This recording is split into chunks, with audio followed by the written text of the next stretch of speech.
today's video, I'm going to talk to you about 9 things I've learned in 10 years as a tech YouTuber. No preamble, just going in straight to number 1. Everybody who does this starts out because they like tech and they want to share their enthusiasm about tech with other people. That's what YouTube has always been about, you know, the ability to go into your bedroom or your basement or wherever and talk about something that you're really into.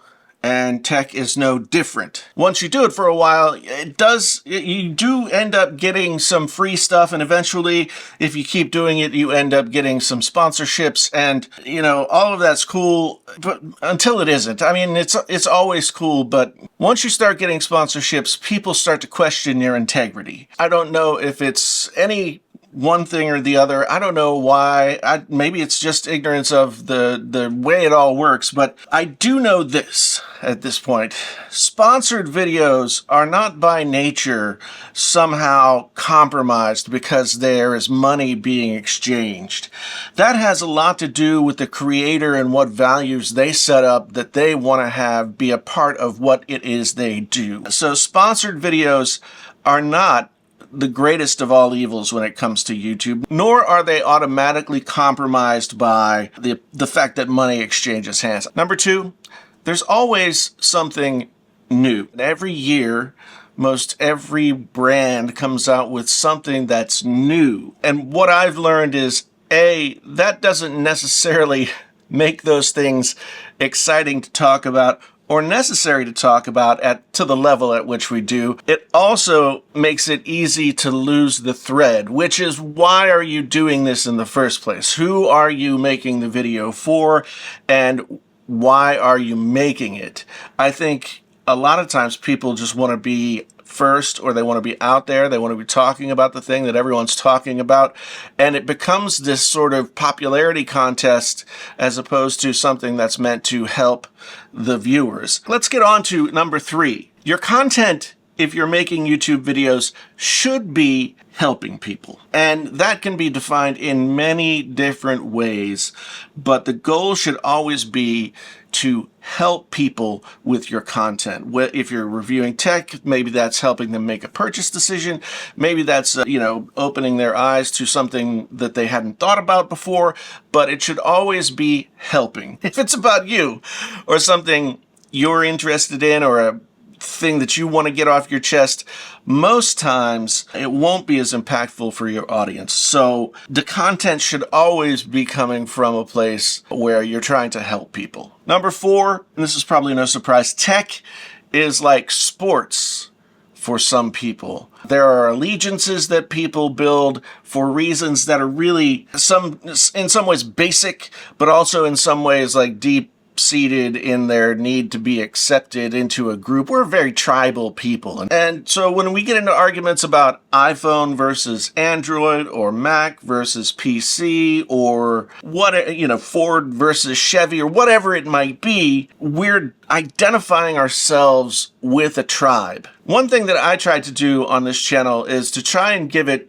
both ways. If a company does something well, I'll praise them. If a company does something I don't think is the best choice, then I'll have some criticism for them. But praise and criticism on equal sides. And sometimes I felt like that led to a lot of people being confused about what it was that I was trying to do. They wanted me to be on one side or the other. And I just naturally don't go in that direction. I use Apple products more than Windows products. I use an iPhone more often than I use an Android phone. But especially as the years have gone on, the separation between the iPhone and Android and the things that they do well and what it is that a customer needs to get out of them, the distance between them has really closed.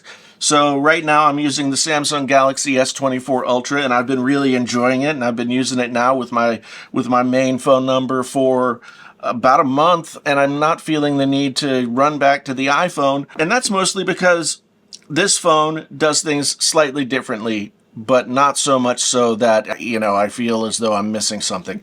It does some things that the iPhone doesn't do, and that's just the way it is. But People are by nature tribal, and so therefore they want to align themselves with a group. And whether or not that's for fun or because they feel the deep-seated need to belong, I can't really say. But I can say that after a while as a tech YouTuber, having that argument becomes tiresome. And having people say that you're one thing or the other is frustrating. Number 5, and this is something that obviously I learned longer down the road of my channel. I started making tech videos in 2013 just on a very limited basis. I started to take the channel a little bit more seriously in 2016. And one thing I learned very quickly was once you pass 100,000 subscribers for whatever reason, maybe it's because you get the silver play button, maybe it's because you have 6 figures after your subscriber number. I don't know what exactly it is, but I know that when you're on your way to 100,000 subscribers, you're the underdog and people are rooting for you. And once you get past there are certain people who expect something different from you or judge you on a different scale or look for you to be something that you weren't before and weren't gonna be afterwards. I'm certainly not complaining. It just was a sociological thing that I noticed after I got past that 100,000 subscriber mark, and I went past that mark so quickly that I went from 40,000 subscribers to 120,000 subscribers within the span of a few months. And the difference in the way people interacted with me and the channel was very, very stark. And I just found that to be really, really interesting. The great thing about building a larger channel and having that opportunity is you get to build a community of people that you wouldn't know otherwise, that find your channel and find you, and you build friendships, and they get to know who you are and you get to know who they are, and that community is really supportive. And it's a great thing to be able to bring people together around common interests. But that also cuts the other way. Sometimes you'll get into situations where you don't have the same common interests or goals or likes or beliefs or needs or whatever as somebody else. And maybe something that you do one way rubs another person the wrong way. And I had to learn, and I've always been a person who wants to be liked. I had to find a space where I could be okay being a jerk or being someone that another person actively did not like, as long as I was saying and doing the things that I felt like were important for me to say and do from the platform that I had. What's the old saying? You don't make an omelet without breaking a few eggs. Number 6, how's the best way to say this? You catch more bees with honey than you do with vinegar, as my grandmother might have said when she was around. What do I mean by that? I've always been someone, maybe it's the time that I grew up, it just a lot of distrust of governments and corporations and anything that had to do with institutional power, that when I started integrating with larger brands, I found it difficult. And I also sort of got into talking about this stuff and reviewing tech products because I myself had the experience of watching other people's YouTube videos and hearing what they had to say about a product, going out and buying the product and finding that it wasn't all they said it was cracked up to be. And I wanted to be a voice for that. But along the way, there were brands that I worked with who then maybe didn't like things that I said or did and ceased to contact me anymore.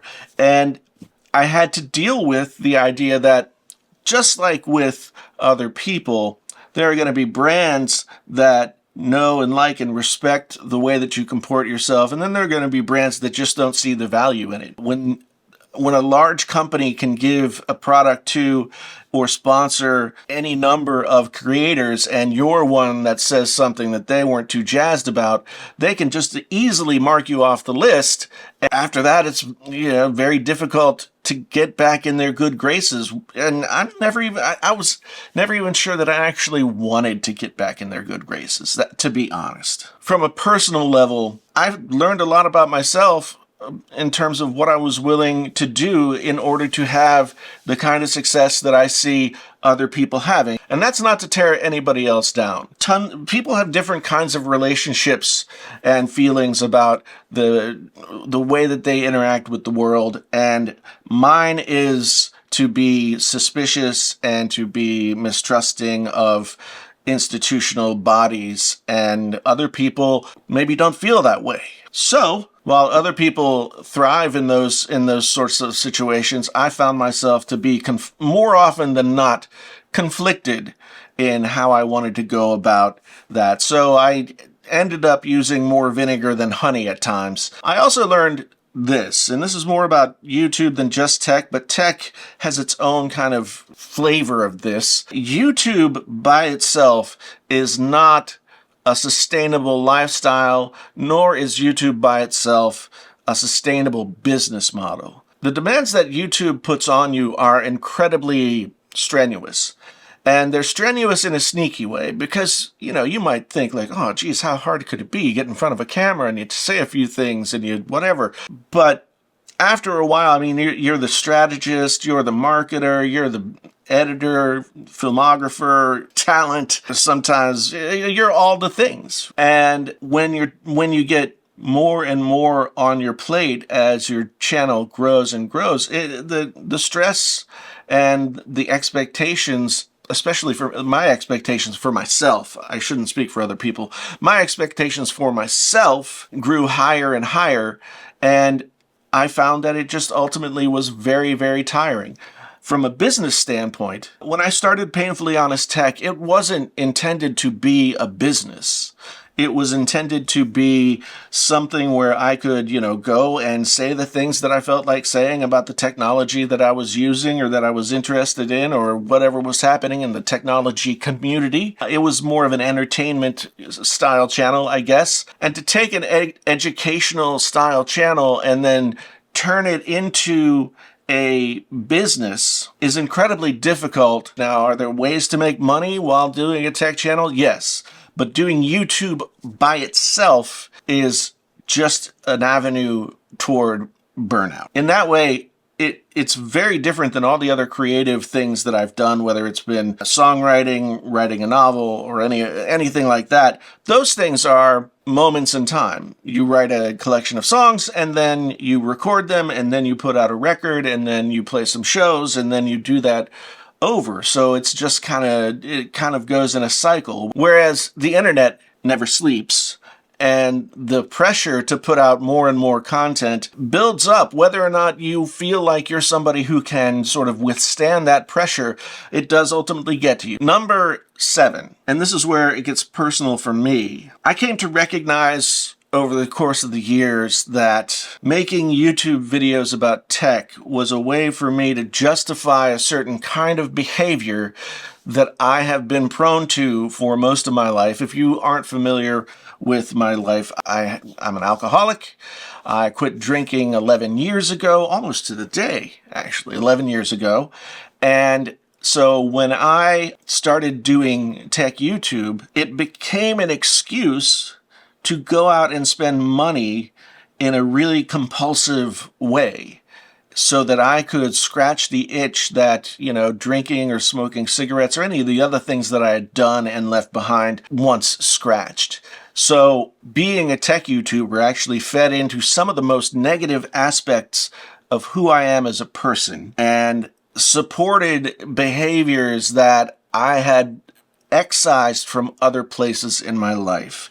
They say once an addict, always an addict, and it is true. The compulsion for that behavior doesn't go away. There are deep-seated reasons why you might have a compulsion to behave in that way. And I know that's the case for me. I found that after a while, I was spending money when I didn't need to, and I would tell myself initially that it was for the channel, but then I would be buying things that I wasn't putting on the channel. And so it wasn't even a good way to run the channel because I wasn't really thinking about it that way. It was just a way for me to enable myself to act in a way that I just don't want to act. And number 8, after years and years and years of buying tech, every year a new laptop every year, all kinds of doodads, this, that, and the other thing. I learned that I was missing the point about tech. Tech is not a collectible item. In many ways, we treat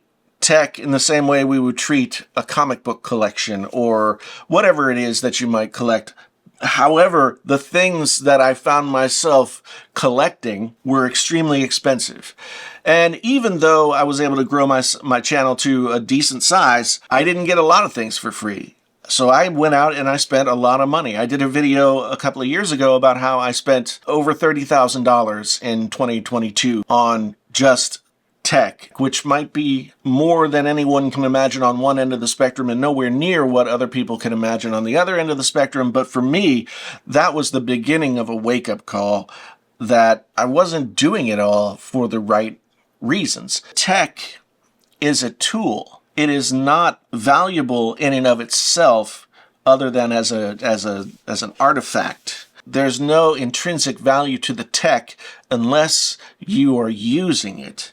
And by rotating tech in and out of my life over and over again, honestly, I was not getting the true value of any piece of tech that I might touch, which made it then difficult to really review pieces of tech in a way that I might have, gotten to know a piece like a laptop or a smartphone a lot more if I only could afford to have the one phone and I dove deeply into it to get my content. It became very surface and I was just skimming over the top of a lot of different stuff. And that is not the way to run a YouTube channel, and that is not a way to live a life. I thought it would be good to take this moment and talk about the 9 or 10 things that I've learned about myself and about this platform and about the world in general while being a YouTuber for 10 years. And then